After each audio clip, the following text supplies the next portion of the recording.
Um lobisomem entre os cangaceiros. O bando de Lampião estava em uma situação desesperadora. A fome e a sede já corroíam as forças do grupo. O semblante endurecido dos homens, que normalmente irradiava coragem e determinação, agora estava coberto de suor, poeira e cansaço. O sol castigava impiedosamente e cada passo parecia um martírio. Na vastidão do sertão nordestino, onde a poeira seca dançava com o vento e o sol castigava até os mais resistentes, Lampião e seu bando moviam-se como sombras. Fugindo das volantes que os perseguiam implacavelmente, embrenhavam-se na mata fechada, em busca de um coiteiro que lhes garantisse abrigo e sustento. Mas a fome e a sede eram inimigos que nenhum fuzil poderia afastar. O grupo, composto por homens endurecidos pela vida, já mostrava sinais de cansaço. "Capitão, não vamos aguentar muito tempo sem água ou comida", resmungou Corisco, limpando o rosto com a manga da camisa. "Essa caatinga vai ser nossa sepultura." Lampião não respondeu. Seu olhar fixo parecia buscar uma solução no horizonte seco. Era preciso chegar ao próximo coiteiro, mas ainda faltavam léguas para alcançar o refúgio seguro.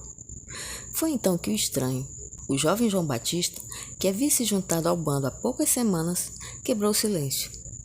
"Eu vou caçar", disse ele, com voz calma, mas firme. Os outros homens se entreolharam surpresos. Corisco soltou uma gargalhada seca, olhando para o rapaz franzino. "Caçar com o quê, moleque? Vai matar passarinho com as mãos? E se atirar, vai trazer a polícia direto para a gente." Lampião, sempre atento aos detalhes, decidiu intervir. Ele retirou da cintura o punhal de prata que carregava e o ofereceu ao rapaz. "Tome, se vai caçar, faça direito." João hesitou. Seus olhos fixaram-se no punhal, como se ele fosse um objeto maldito.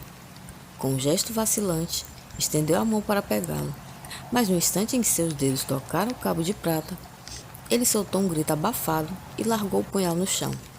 Uma queimadura viva começava a se formar em sua palma. "Que é isso, rapaz? Alergia à prata?" perguntou Corisco, rindo nervosamente. João não respondeu. Apenas desviou os olhos, claramente desconfortável, e esfregou a mão no tecido grosso da roupa, tentando aliviar a dor. Lampião observou a cena com atenção.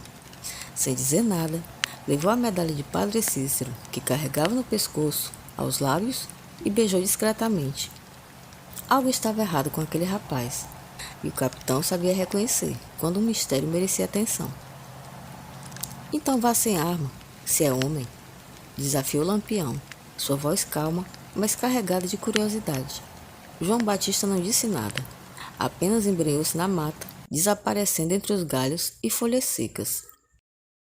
O bando permaneceu no acampamento, cochichando entre si, enquanto os olhos atentos de Lampião seguiam a direção por onde João havia sumido. A cena do punhal ainda estava fresca na memória de todos, e os murmúrios carregavam suspeitas e zombarias.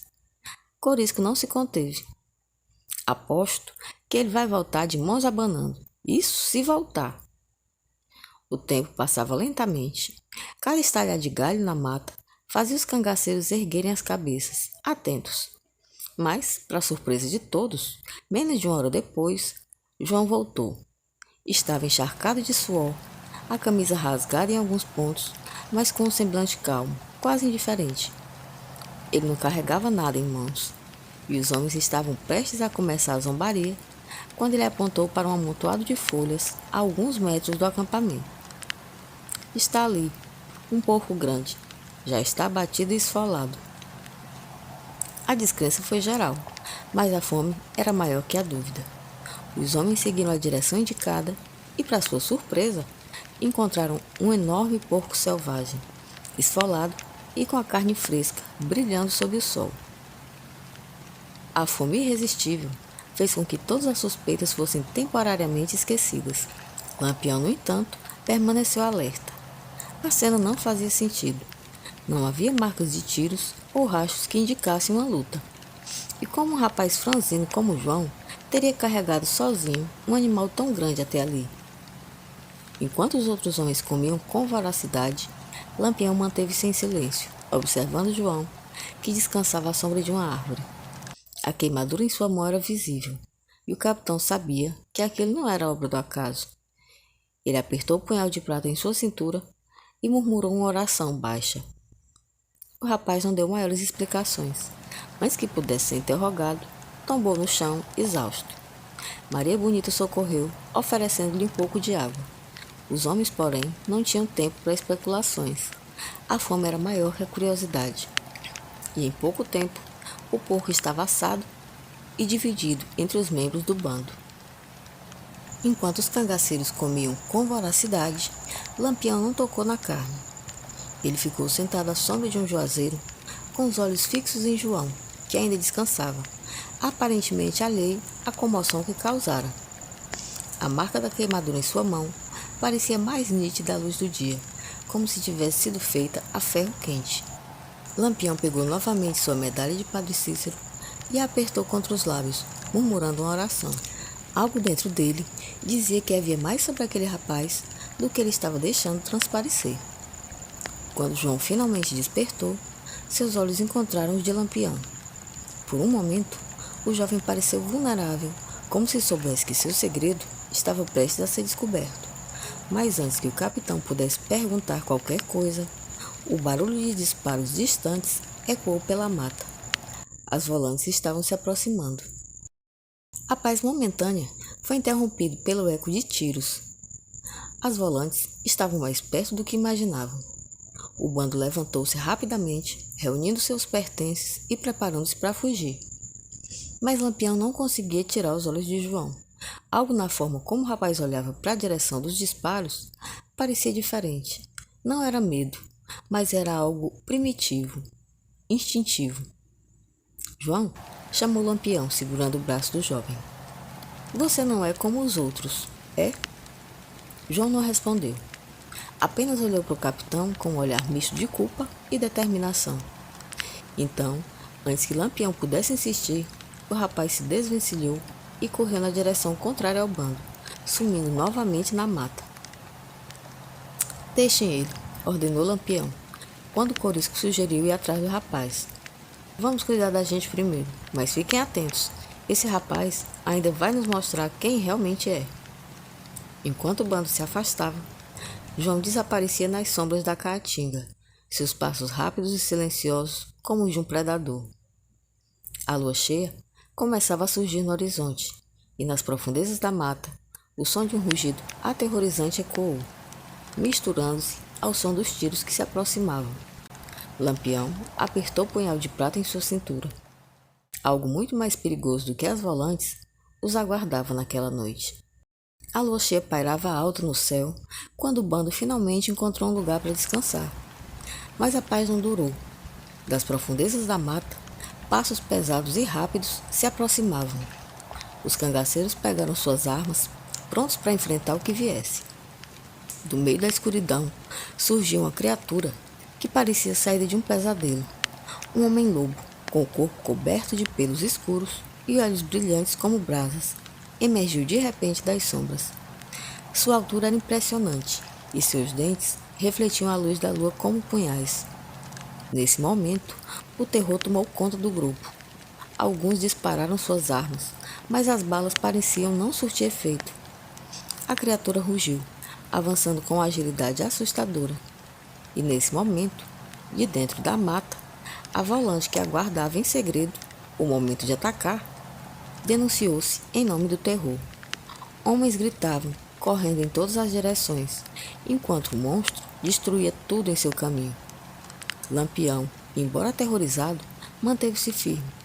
Ele observava a criatura com atenção, buscando uma forma de enfrentar aquilo que parecia invencível. Puxou Maria Bonita para perto, protegendo-a enquanto observava o caos. Foi então que ele percebeu algo peculiar. O monstro não atacava indiscriminadamente. Ele parecia ignorar certos cangaceiros e perseguir somente os homens da volante, e com uma precisão assustadora. Quando a criatura finalmente parou, seu olhar se encontrou com o de Lampião. Por um momento, o capitão viu algo familiar naqueles olhos brilhantes. João, ele sussurrou, sem acreditar. A criatura, no entanto, hesitou ao encarar o capitão. Seus olhos ferozes pareceram reconhecer algo, e nesse instante virou-se, avançou contra o capitão da volante e, com toda a força que possuía, enterrou-lhe as garras no peito. O grito que se seguiu ecoou pela mata. O homem cambaleou, levando as mãos à ferida aberta, e então recuou, e por fim tombou sem movimentos, ao mesmo tempo que o lobisomem sumiu pela mata. O silêncio que se seguiu foi quase insuportável. Os cangaceiros, abalados, olharam para Lampião em busca de respostas. O capitão apenas baixou a cabeça pensativo e por fim disse: "Isso ainda não acabou. Esse menino carrega uma maldição e agora ela é nossa também." Concluiu por fim, admitindo que o novato João Batista havia livrados da armadilha que a volante provavelmente estava prestes a lançar sobre eles, apanhando-os de surpresa. A lua cheia continuava a brilhar, testemunha silenciosa do horror que o cangaço jamais esqueceria. Quando o amanhecer chegou, o acampamento estava em ruínas. Muitos cangaceiros haviam fugido e outros estavam feridos pela correria e confusão. João Batista apareceu entre os sobreviventes, seus olhos baixos e o corpo coberto de arranhões. Não disse nada, mas todos sabiam. O jovem carregava o peso de uma maldição, e Lampião confrontou. "É você, não é, João? A fera?" João hesitou, mas não negou. "Eu não escolhi isso, capitão. Fui amaldiçoado por um padre quando criança, depois que minha família foi morta.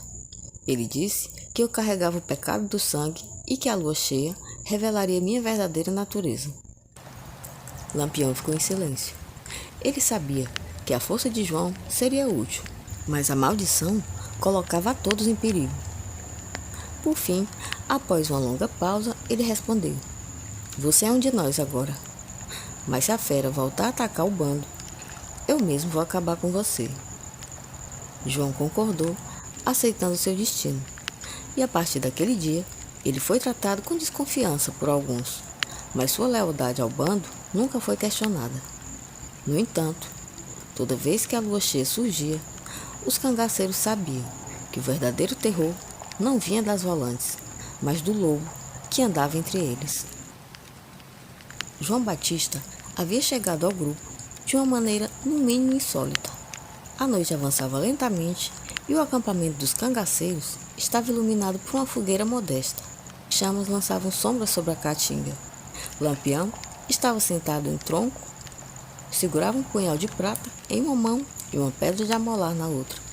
Seus movimentos eram lentos e ritmados. O som seco do metal contra a pedra ecoava no silêncio da mata. O lugar estratégico, uma pequena clareira cercada por mandacarus e juazeiros, o chão forrado com folhas secas que estalavam sob os pés.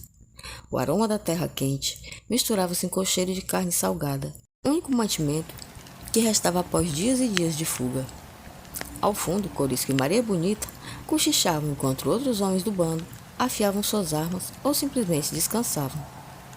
O silêncio foi rompido pelo som de galhos quebrando a distância, seguido de vozes abafadas. Lampião ergueu os olhos, seus sentidos aguçados, captando a aproximação antes mesmo de qualquer sinal visível. Pouco depois, Zabelê e Curió emergiram da escuridão, carregando o peso de um corpo entre eles. O jovem que traziam estava em um estado deplorável. Roupas rasgadas, sujo de sangue seco e terra, o rosto coberto de arranhões profundos que contrastavam com sua pele pálida. "Capitão, encontramos esse aqui caído no meio da mata, perto da trilha do rio. Tá vivo, mas por pouco", anunciou Zabelê, enquanto ajudava a deitar o estranho no chão próximo à fogueira. Lampião se levantou, guardando o punhal na cintura, e aproximou-se do jovem. Seus olhos experientes analisaram rapidamente o estado do rapaz. A respiração era superficial, mas constante. O cheiro metálico de sangue e suor enchia o ar. Parece que correu da morte. Ou para ela", murmurou Maria Bonita, aproximando-se para observar o jovem. Corisco deu um passo à frente, cruzando os braços. Seu semblante era cético. "E se for um espião? Ou pior, alguém das volantes tentando nos enganar. Lampião, sempre o estrategista, manteve-se calmo. Se ajoelhou ao lado do rapaz, passando os dedos pela medalha de Padre Cícero, que pendia de seu pescoço, como se buscasse uma resposta divina. Se for espião, morrerá pelas nossas mãos.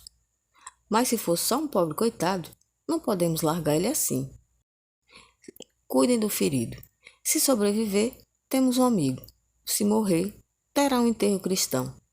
Decretou com firmeza, lançando um olhar que encerrou qualquer discussão. Assim sendo, Curió foi buscar água em um cantil, enquanto Maria Bonita improvisava uma bandagem com um pedaço de tecido.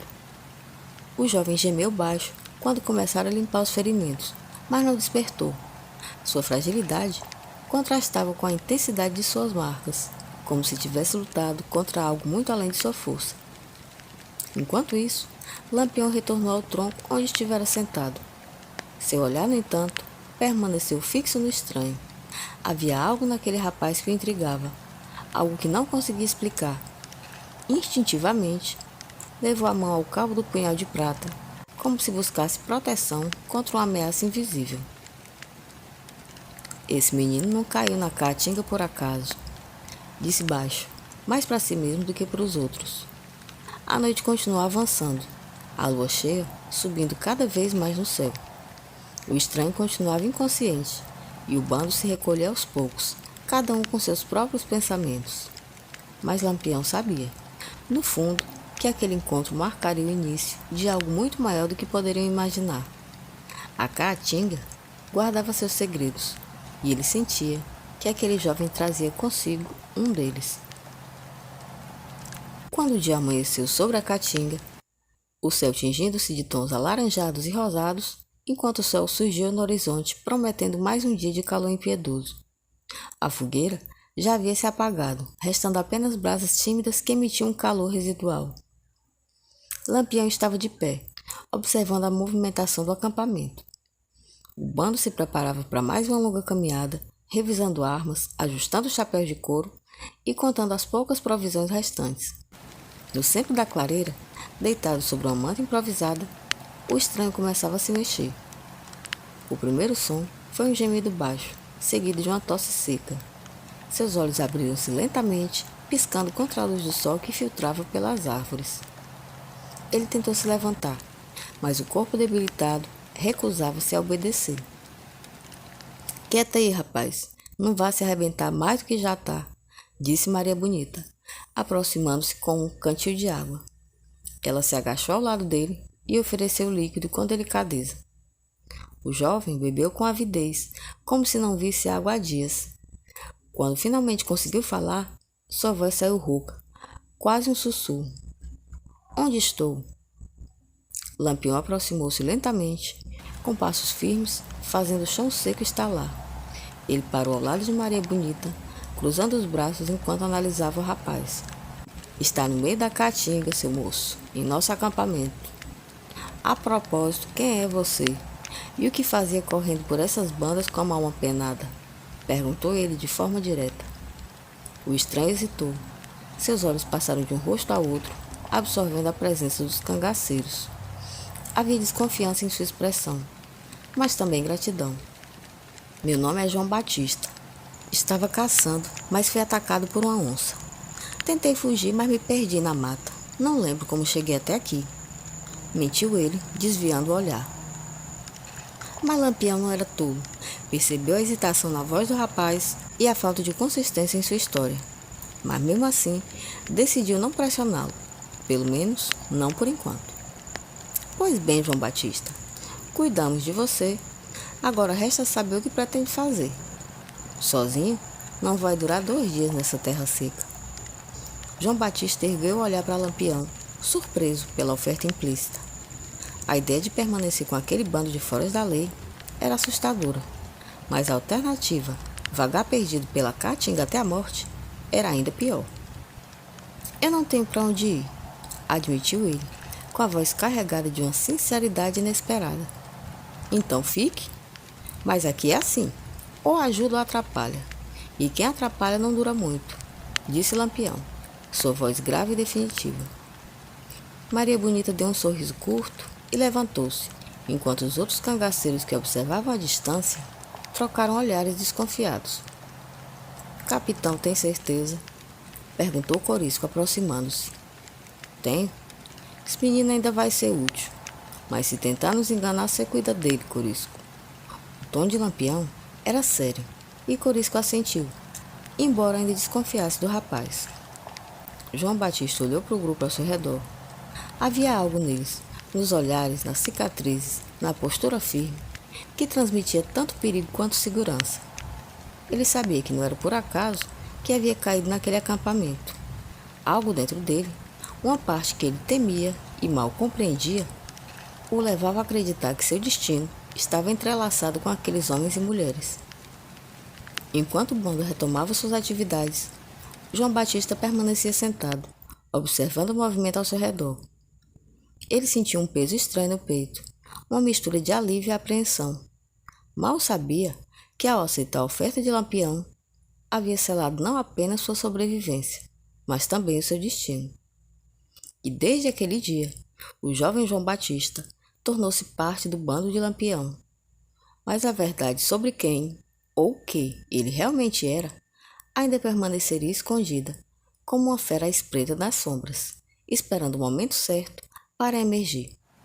E como sabemos, esse momento havia chegado no instante em que as volantes estavam à espreita, escondidos como numa armadilha, à espera de que os cangaceiros dormissem para que eles pudessem atacá-los. Mas, para sua mais terrível surpresa, o ataque partiu de outra forma, de uma maneira bem mais brutal e terrorífica do que poderiam ter feito algumas pistolas, espingardas e um punhal de prata. Dessa forma, a dívida de João Batista com o bando estava paga, e o pacto de confiança, mais do que nunca, selado. Esse é um relato de ficção, livremente baseado na história de Lampião e os cangaceiros. Não sei vocês, mas são dois temas que me chamam muita atenção e geram muita curiosidade: lobisomens e cangaço. Então, para mim é irresistível juntar os dois em uma história. Bom, se vocês gostaram, conta para mim nos comentários. Caso não sejam inscritos, se inscrevam. Caso sejam novatos por aqui, sejam muito bem-vindos a esse canal. Se inscreve, deixa like, que isso ajuda muito a gente. E tá contada a história de hoje. Foi um prazer compartilhar mais uma história com você em torno da fogueira. Querendo, fique à vontade, volte mais vezes. A gente se vê no próximo vídeo. Um abraço para todo mundo. Até lá!